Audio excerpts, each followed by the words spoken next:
Hi guys, welcome back to another video. In today's video, we're going to have some Division 20 ranked online gameplay in the middleweight division. I believe both fights are at middleweight, and yeah, they are middleweight. Sorry, I just got confused with real life.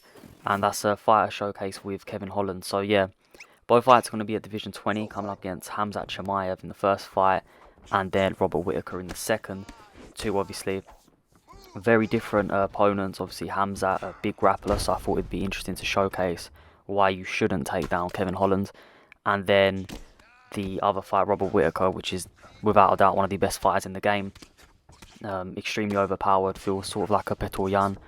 And yeah, just extremely good at middleweight. So whenever I do showcases at middleweight, I like to fight up against Robert Whittaker, just to show you guys that the guys I am using can compete with the best and the best. So this was recorded prior to the new season beginning, hence why I'm in Division 20, and prior to Kevin Holland's debut fight at welterweight versus Cowboy, in which he did win via a stoppage in round 2.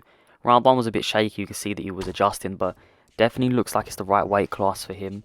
Obviously not going to be fighting with the bigger guys, and I wouldn't even necessarily say that, you know, he's one of the biggest in the weight class, to be honest with you. I think there is a lot bigger, but I just think he will have a higher success rate, and I think he's going to be a problem welterweight for a lot of people. It'll be interesting to see who he gets matched up against. I'd love to see him fight someone like Jorge Masvidal, because he's going to go toe to toe with him. However, I don't know if he's thereabouts with that fight. But yeah, getting into the actual gameplay, Kevin Holland is so good. Like, I genuinely think he's unreal. It's a shame he hasn't been added at welterweight as of yet, but a lot of people, obviously, you're using Kevin Holland, you know that his hand speed is going to be insane, and that the power he transmits through his boxing primarily is, you know, is very good, very powerful.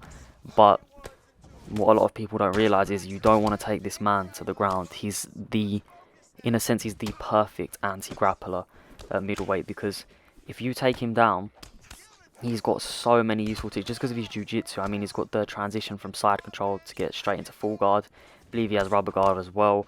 So overall, he has these really annoying little things that make it very hard to maintain top control.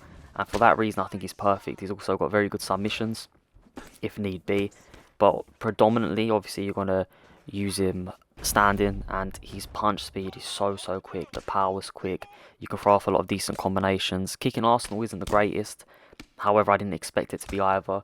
And you can see I'm coming up against Khamzat here, who's obviously going to look to take me to the ground and pound me, look for a submission finish. But whenever we have been on the ground, you can see that I've been able to reverse position, as you can see in the gameplay right now. And then once Kevin Holland is on top, can do a lot of damage. And not only that, but even off the bottom, Kevin Holland is very good off his back. He's got crafty submissions, so if you're someone like myself who likes to throw in submissions here and there, he could be one of the perfect fighters for you at middleweight. If you want to use someone that isn't the top of the top, but can definitely compete against the best in the division, Kevin Holland is definitely the fighter for you. I've also got another showcase coming up with a fighter who I think is extremely underrated at middleweight. It's a division I've been playing a lot, and I have said previously that Jared Cannonier is perhaps the most underrated fighter at middleweight. When it comes to the game, I don't see him used often, and since that video I've come up against him a lot more, so I think people have started to catch on that he's very good. Kevin Holland's always used because he's a fan favourite, as you can see, that beautiful knockout there, and it just shows you how good his combinations are. We were slipping my opponent's jab, hitting him with a straight, and then that uppercut finish was just superb. And as I was saying, so I wouldn't say Kevin Holland is necessarily underrated because people know what he is. I just think it's the ground aspect that's overlooked. But I will be having a fighter showcase coming out with Jack Hermansson, who I think is extremely underrated in this division. So look forward to that. I believe I've also got a Brian Ortega video coming out, and I am working on perhaps my most popular videos, which is the mauling videos. It's taken some time just because I'm getting a lot of rage quits, and I don't really like using those in my videos. I like to get finishes, so just bear with me. It could even be like another month or so, but I'm not going to upload it until I think that the video is perfect. So like I said, there's a lot of videos to look forward to, and whilst we're in this fight here against Robert Whittaker with another Division 20 opponent, so as you can see, I'm only fighting the highest division opponents. Both my opponents have been, I think, were Division 20. Maybe the first was Division 18, but I was Division 20. But yeah, I'm fighting high level guys, and Robert Whittaker, as everyone knows, is just extremely hard to deal with. Punch power was there, the kicking game's there. That 1-2 head kick that Robert Whittaker has is extremely tough to deal with.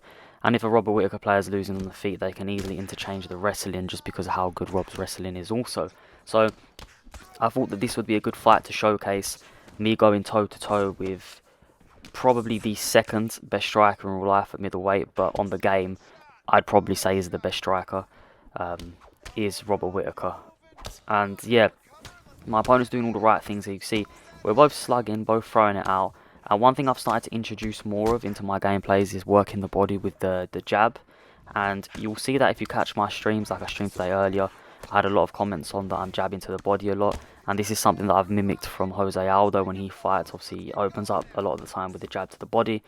And it's just good to set up combinations to the head and give your opponent something else to think about.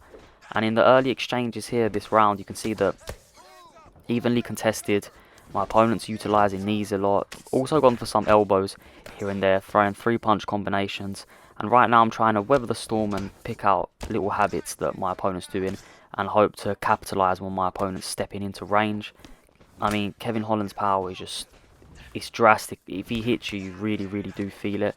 And I've caught the knee now. I'm starting to get the timing down. You know, I know how my opponent's starting to throw. And right now it's just a patient build up from me, as you see, utilising the head movement. And that's one thing I felt like Kevin Holland's footwork was very good. Head movement was very clean. The kicks were extremely fast. Although they may not deal a tremendous amount of damage, his kick speed surprised me a lot. Everyone knows that I like to throw a lot of leg kicks, and that's something that I've always utilised. And that's something that I could still utilise whilst using Kevin Holland. And as you can see there, my opponent's stamina is starting to get lower and lower, and that's just because of the sheer amount of volume my opponent's throwing. And as I've said, I'm just remaining calm, remaining patient, waiting to see what to do. Catch him with a beautiful hook there, and then the front kick to drop him. So the round's now mine just because of the knockdowns. My opponent has landed potentially a lot more strikes, but a knockdown definitely wins me the round. And yeah, stamina's a lot lower than I'd like it to be. And like I said, in every 5-round fight, I believe you should take the first round off. At least that's my approach. And just to see how my opponent is setting up combinations, finding out little tactics. And in the second round, I'm going to look to work on the stuff that I've noticed in the first. I sort of download everything like a blueprint. I get a blueprint of my opponent, and then in the second, third, fourth, fifth is obviously where I put and utilize all of that. As you can see, early stun for my opponent here, and then rips the body. And fighting Robert Whittaker is always going to be a tough ask. And then I throw my opponent to the ground there. As you can see, I opt not to get on top, and I easily could have just because of how good Kevin Holland is on the ground. However, I really wanted to slug it out here with this Robert Whittaker. I wanted to get the best of my opponent on the feet. I wanted to show to you guys that Kevin Holland really can stand and bang with some of the best fighters in this weight class, and Robert Whittaker is by far, in my opinion, the best striker, at least in this division on the game. Definitely not real life. Obviously that would be Israel Adesanya, the current king. And you notice as soon as I catch the roundhouse to the body, my opponent throws the knee straight away, which is the smart thing to do. It doesn't allow me to push my opponent anywhere. It does some damage to my block, and if I don't block, it'll do a lot of damage to my head. As you can see, in that interaction there, catching with the hook again. And Kevin Holland's hooks are so powerful. I mean, whenever those land clean, if your opponent's in the middle of throwing a strike, the vulnerability is quite high. If even one of those hooks lands, even with the head health as good as Robert Whittaker's, it always seems to stun my opponent. That's something I noticed. Obviously, this is just one of many fights that I had. A lot of them were really early finishes. As you can see, the game slightly lags here. But it's something that I felt transferred across all the fights, was just how powerful those hooks are. And again, caught my opponent with the same hook. My opponent's not realising. And now it's getting easier and easier to crack my opponent here. And I'm being patient. You can see my opponent's trying to slip the jab, keeping the head off the centre line, but it's just leaving him prone to getting hit by that big right hook, which has been so successful in landing across these 2 rounds so far. This round in particular, done a good job of landing it, finding right on the button, and dropping my opponent. You can see I'm still being patient. I've got a minute and a half left to work with. I'm waiting for my opponent to open up. Uppercut breaks through the block there, then we throw an uppercut to the body. My opponent's now sort of crumbling under the pressure. I can see that everything I'm touching my opponent with is starting to get a big reaction. And you can see now I'm mixing it up. I'm going to the body, giving my opponent something else to think about. I don't want to make it too predictable. The right hooks land so many times that, you know, it's bound to be in my opponent's memory right now that the hook is what's rocking him. And I don't want him to, you know, sway backwards and hit me with a uppercut, pull counter me. So knock my opponent down here, get on top looking for the ground and pound finish, and I end up getting it. So hope you enjoyed the gameplay with Kevin Holland here. Definitely an underrated fighter, and well, underrated ground game. I wouldn't say underrated fighter because he's used a lot. I'd love to see him added to the welterweight divisions. I think that'd be great fun. There's a lot of great matchups for him. Thank you all for 175 subscribers. I really appreciate it. I'm appreciating all the support on the streams and on the content. So if you did enjoy the video, don't forget to like, and if you are new around here, subscribe for more UFC 4 content, and I'll see you next time. Thank you.